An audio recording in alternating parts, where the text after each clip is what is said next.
There's a moment in Revenge of the Sith, and if you've seen the film, you already know the one. Padme is gone. Anakin Skywalker's just been told, and for a split second, you can watch a human being disappear, and not because he dies, but because he realizes everything he became, everything he destroyed, and everything he sacrificed was for nothing. He betrayed his brothers, he slaughtered his children, and he surrendered his soul to save Padme. But she died anyway. Now, most people believe that this is a story of a man who wanted power and wanted all of it. But I don't. I think, like last week, we'll see something a little better right here. I think this is more of a story of a little boy who never learned how to lose the people he loved. And if you get down to it, I think that's what makes this story a little more terrifying. Because almost nobody watching this episode knows what it's like to crave unlimited power, but almost everybody knows what it's like to fear losing someone. Welcome back to Dark Margins, everyone. This week's case file is about Anakin Skywalker. If you remember in the last episode, we opened Season 2 by talking about Bruce Wayne. We talked about a child who watched his parents die and then spent the rest of his life trying to make sure no one could ever make anyone else feel that helpless again. So as we neared the end of the episode, we talked about Bruce Wayne and his obsession became armor. And if you think about it, Anakin Skywalker begins in almost the same place. A frightened little boy, a childhood wound, and a promise to himself. But where Bruce Wayne built walls, Anakin Skywalker built chains. Bruce believed, if I'm strong enough, no one can hurt me again. Anakin believed, if I'm strong enough, no one I love will ever leave me again. Those sound almost identical, but they're not. One is an obsession with control, the other is an obsession with loss. And today we're going to investigate one of the oldest questions in psychology. Why do some people love until love becomes possession? Why does devotion slowly become control? And at what point does trying to save someone become the very thing that destroys them? Psychologist John Bowlby, whose work laid the foundation for modern attachment theory, believed our earliest relationships become the blueprint for how we experience love, loss, trust, and separation for the rest of our lives. Now, if Bowlby is right, then Darth Vader wasn't born on Mustafar, he was born on Tatooine. Now let's go over this. Before there was Padme or Obi-Wan or the Jedi, there was only one person, Shmi Skywalker. Most people remember that Anakin was a slave. I don't think that's the most important part of his childhood. The most important part is that inside a world built on cruelty, his mother somehow convinced him he was loved, completely, unconditionally.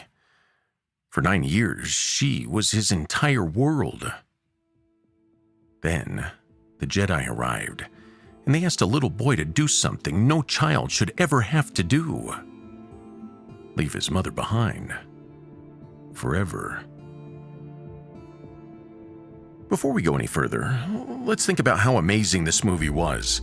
If it's been a few years since you watched Revenge of the Sith, watch it again. Not just because it's a Star Wars movie, but because it's one of the greatest modern tragedies. You gotta realize that more than 20 years after its release, audiences were still packing theaters to see it again. A film that has earned over $900 million worldwide didn't endure because of lightsaber duels or special effects alone.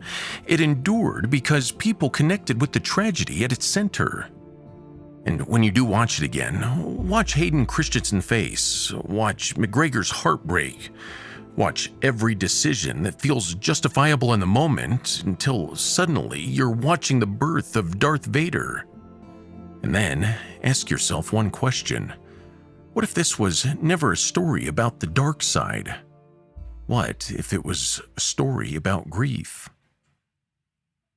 Let's go back to John Bowlby for a second. This man spent decades studying moments exactly like this. His research suggests that when children experience profound separation from the person they depend on the most, the loss doesn't simply become a memory, it actually becomes a template. It's a quiet belief about how relationships work. For some, that belief becomes, people come back. For others, it becomes, everyone I love eventually leaves. Now, fast forward 10 years. Anakin returns, and not to rescue his mother, and not to save the day, but to arrive just a few moments too late. His mother, Shmi, dies in his arms. And in that moment, every fear he carried as a little boy is confirmed. The people you love can be taken, and there's nothing you can do to stop it. Last week, when we talked about Bruce Wayne and childhood trauma, we introduced a psychiatrist named Dr. Bessel van der Kolk. He was born in the Netherlands in 1943, while the Netherlands was still under Nazi occupation. His father was actually sent to a Nazi labor camp, and his childhood unfolded in a nation trying to recover from unimaginable trauma. And Dr. Bessel van der Kolk would spend the next 50 years asking a single question. What does trauma do to us, and why does it continue shaping our lives long after the moment itself has passed? His answer became one of the most influential books on trauma that's ever been written. It's titled The Body Keeps Score, and one of the central ideas from his work is this: trauma doesn't simply become part of your past, it becomes the way you experience your future. Now, keep that thought in the back of your mind, because I think it explains Anakin Skywalker better than almost anything else we're going to discuss today.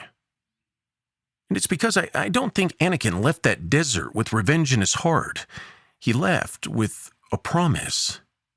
And that promise was, never again. Never again will I stand helpless while someone I love is taken from me. Now think about this. Every obsession begins with a promise.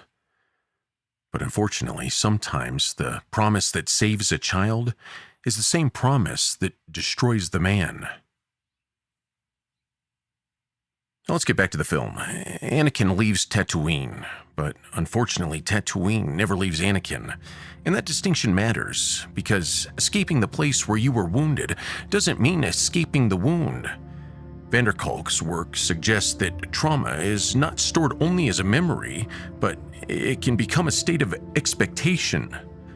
The danger may be gone, but the body continues preparing for its return.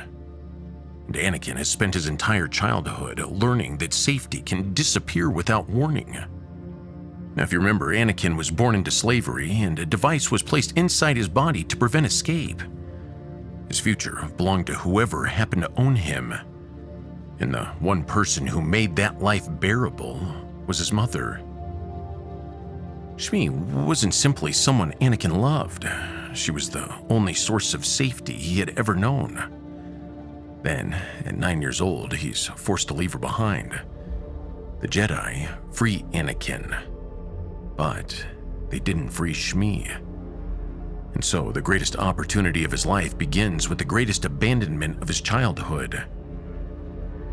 Anakin's told that he's been chosen, that he has extraordinary gifts, that he may become one of the most powerful Jedi who has ever lived. But somewhere beneath all of that promise is a little boy wondering whether his mother is still alive. And for 10 years, Anakin carries that uncertainty. And then the dreams begin.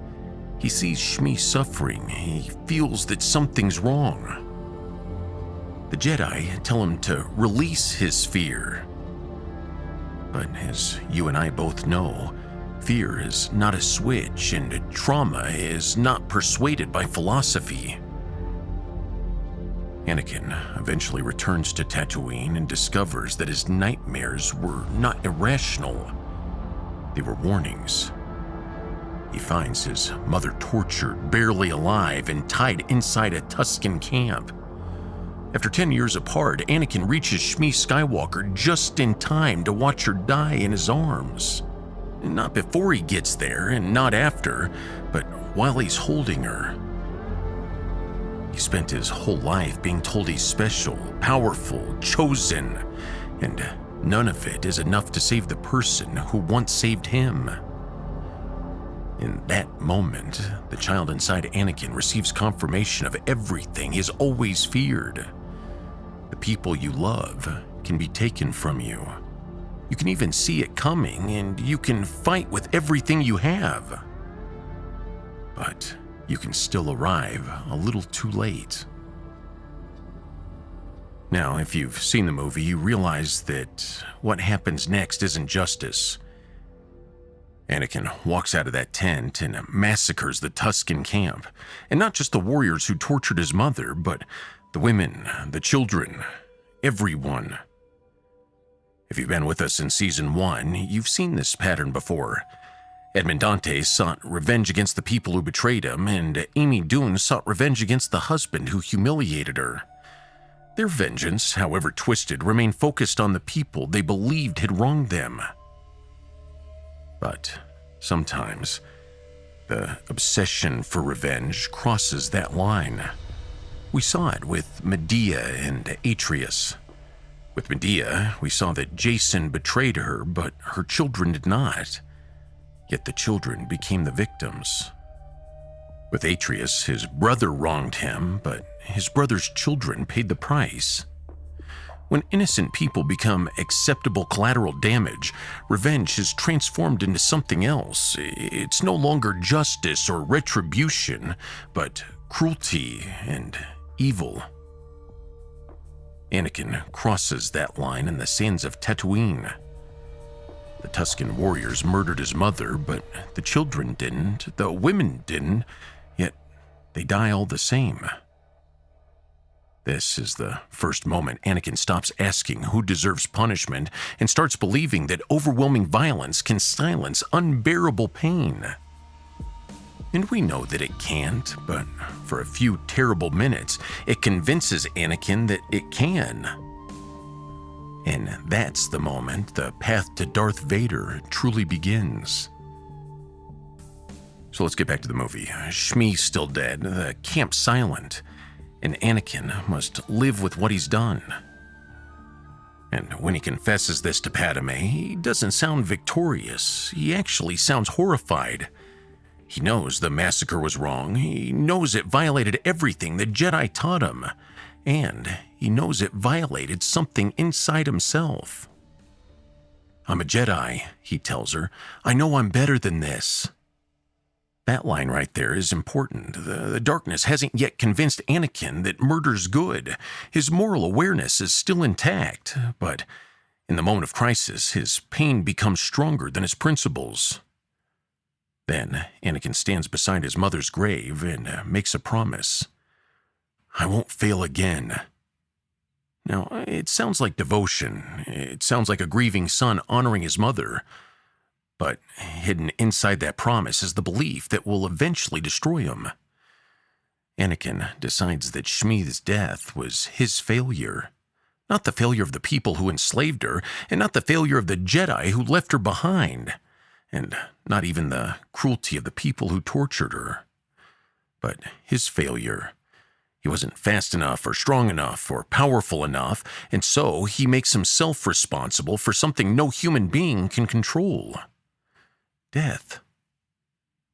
From this moment forward, losing someone will no longer mean that tragedy occurred. It will mean that Anakin failed to prevent it. That's the promise he carries away from his mother's grave. And years later, when he begins dreaming of Padme dying, he's not seeing a new fear, he's reliving the old one. Only this time, Anakin believes he knows what the dream means. It means he's running out of time again. It means someone he loves is going to die again. And it also means that unless he becomes powerful enough, he will fail again. Trauma teaches Anakin what to fear. But fear alone doesn't create Darth Vader. Something else must happen. Anakin must begin believing that love gives him the right and the responsibility to control what happens next. Psychologist Robert Vallerand has spent years studying the difference between two forms of passion. One enriches a person's life, the other begins to consume it. Vallerand calls the first harmonious passion. It exists when someone loves deeply, but that love remains part of a larger identity. The person can choose when to engage with it. They can also remain capable of stepping back, capable of accepting limits, capable of remaining themselves. The second form is obsessive passion. This begins when the passion stops being something a person possesses and becomes something that possesses them. The person no longer chooses it freely. Their self-worth becomes attached to it, their identity becomes dependent on it, and anything that threatens the object of that passion begins to feel like a threat on the self. And it's here where Anakin's love for Padme begins to change. At first, it feels recognizable. He misses her, he admires her, he wants to be near her. But Anakin has never learned how to love without fear. He lost his mother once when he left Tatooine. Then he lost her again when she died in his arms. So when Anakin falls in love with Padme, he doesn't simply experience affection, he experiences danger. Every moment of closeness contains the possibility of another separation. Every happiness carries an expiration date. And because the Jedi forbid attachment, Anakin can't bring that fear into the open. His marriage must remain secret. His anxiety must remain private. The most important relationship in his life exists in hiding. Now, since there's no community around them, there's no one to notice when his fear becomes unhealthy and no one to challenge the belief that Padme's survival is now his responsibility. The Jedi teach Anakin to let go, but they never truly teach him how to grieve. They tell him that death is natural, that those who die return to the Force, attachment leads to jealousy, that fear of loss leads to the dark side. And philosophically, they may be right, but Anakin doesn't hear the wisdom. He only hears the same message he heard as a child. And that message is, a person you love may be taken, and what you're expected to do is just accept it. But that's something he can't do. Then the nightmares return. This time, Anakin sees Padme dying in childbirth. The images resemble the visions he had of his mother, and those earlier visions came true. And it's that detail that changes everything. Anakin's not merely afraid that Padme might die, he believes he's already been shown that she will. And the last time he ignored a warning, he arrived too late. This is why reassurance cannot reach him. Padme tells him she's fine. The Jedi tell him to release his fear. But Anakin has evidence. His mind connects the two events. He dreamed of Shmi died, and now he dreams of Padme, therefore Padme'll die. And if he does nothing, he'll be responsible again. This is where love crosses into obsession. Anakin no longer asks what Padme wants. He doesn't ask her whether she believes the visions. And he no longer asks whether she wants him to risk everything searching for forbidden power. Her life becomes a problem for him to solve. Her survival becomes proof of his worth. And her possible death becomes an accusation against him. Anakin believes he's acting entirely for Padme. But the deeper truth is more complicated. He's also trying to save himself from experiencing Shmi's death for a second time. He's trying to rescue the child who knelt helplessly in that tent. And finally, he's trying to prove that he's no longer powerless. That is why ordinary solutions will never satisfy him. Medical care's not enough, hope's not enough, and trust isn't enough. Anakin doesn't want the possibility that Padme will survive. He wants certainty. He wants authority over death itself. And when love demands certainty, it begins demanding control. This is the contradiction at the center of Anakin Skywalker.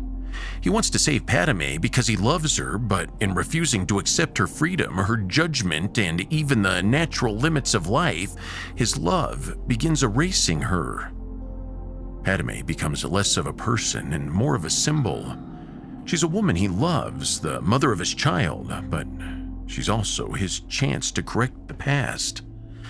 If Padme lives, then perhaps Shmi's death doesn't define him. Perhaps he's powerful enough after all. Perhaps he can finally keep the promise he made at his mother's grave. I won't fail again.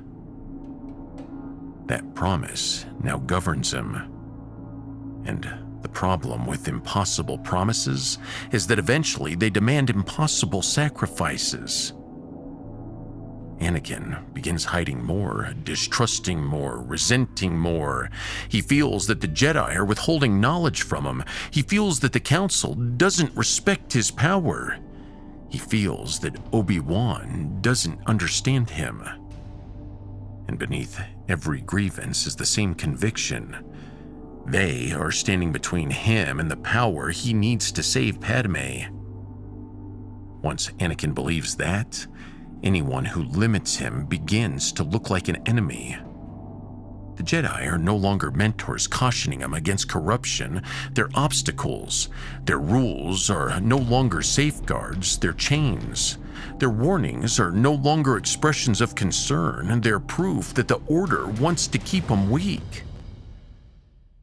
And this is what obsession does. It narrows the world. It reduces every question to one objective. Every person becomes either useful or dangerous. Every principle becomes negotiable. Every boundary becomes injustice.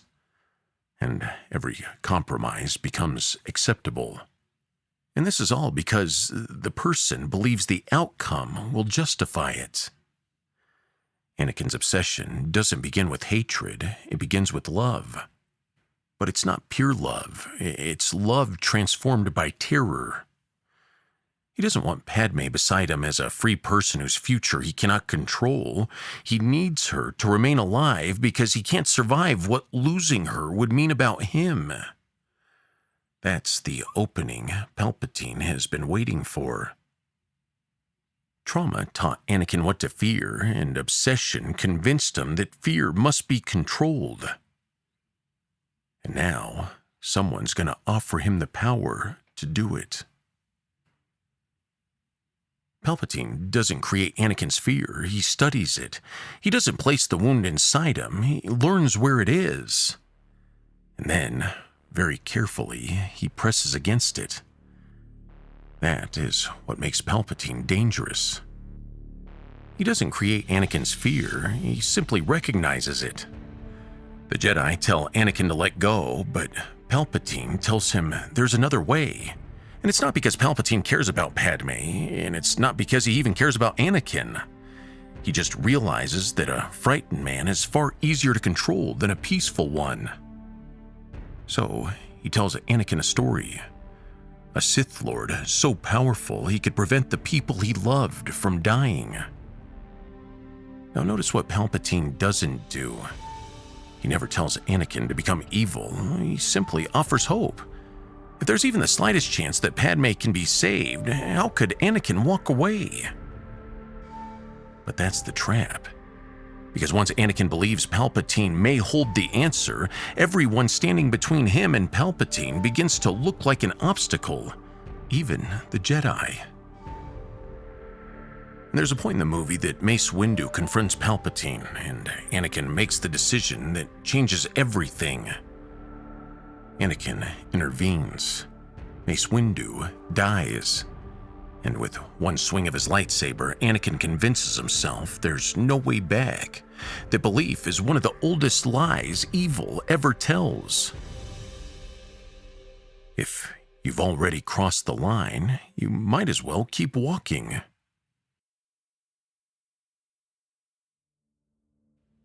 Minutes later, Anakin kneels before Palpatine, and not because he hates the Jedi or loves the dark side, but because he believes this is the only path left that might save Padme.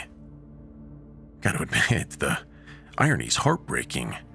Everything Anakin does is to prevent losing the person he loves, and every decision pushes her farther away.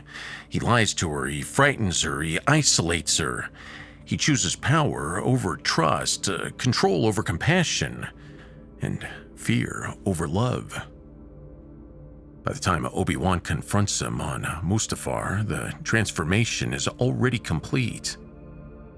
When Padme begs him to leave, Anakin hears betrayal. When Obi-Wan tries to reason with them, he hears judgment.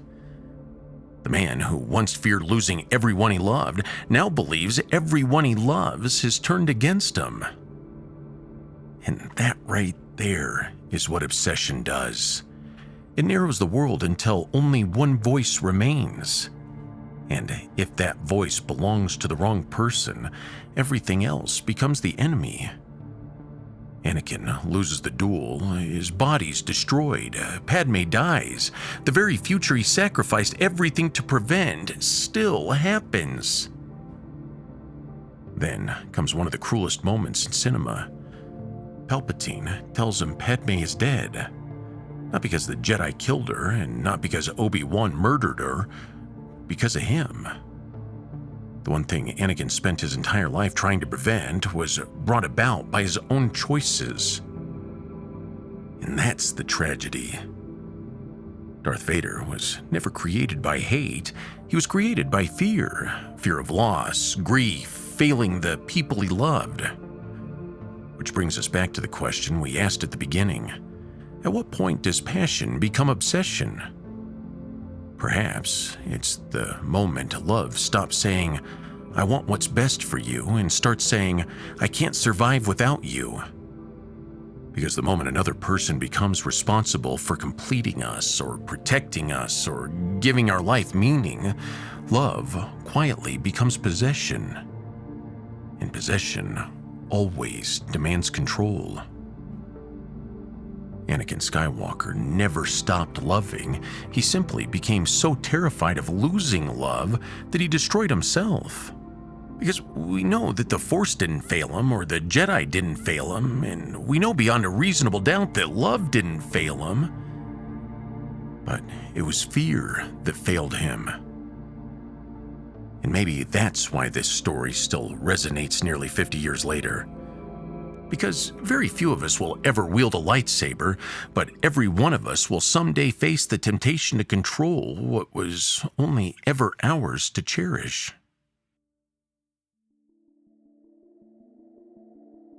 Now let's take a moment and go over the case file for Anakin Skywalker. If you remember from the last episode starting off in Season 2, we're going to start doing this with every single file. We're going to go over the wound, the promise, the obsession, the shadow, the cost, and the verdict. So, here it is for Anakin Skywalker. The wound was a little boy learned that everyone he loved could be taken from him. His promise was, "I won't fail again." The obsession was, if he became powerful enough, no one he loved would ever die again. And that created the shadow, and that was, the more he tried to control death, the more death controlled him. And that led to the cost. He became the very thing he feared. The man who wanted to save the people he loved became the one who destroyed them. The verdict is Anakin Skywalker wasn't consumed by hatred. He was consumed by belief that love could survive without letting go. And that is case closed. Now, in the next episode, we'll meet a man who only wanted to leave something behind for his family. But somewhere along the way, he stopped asking how much is enough and started asking how much more. If you haven't subscribed, do so because this story's only getting started. I'm Bobby Garrison, and this is Dark Margins. I'll see you in the next episode.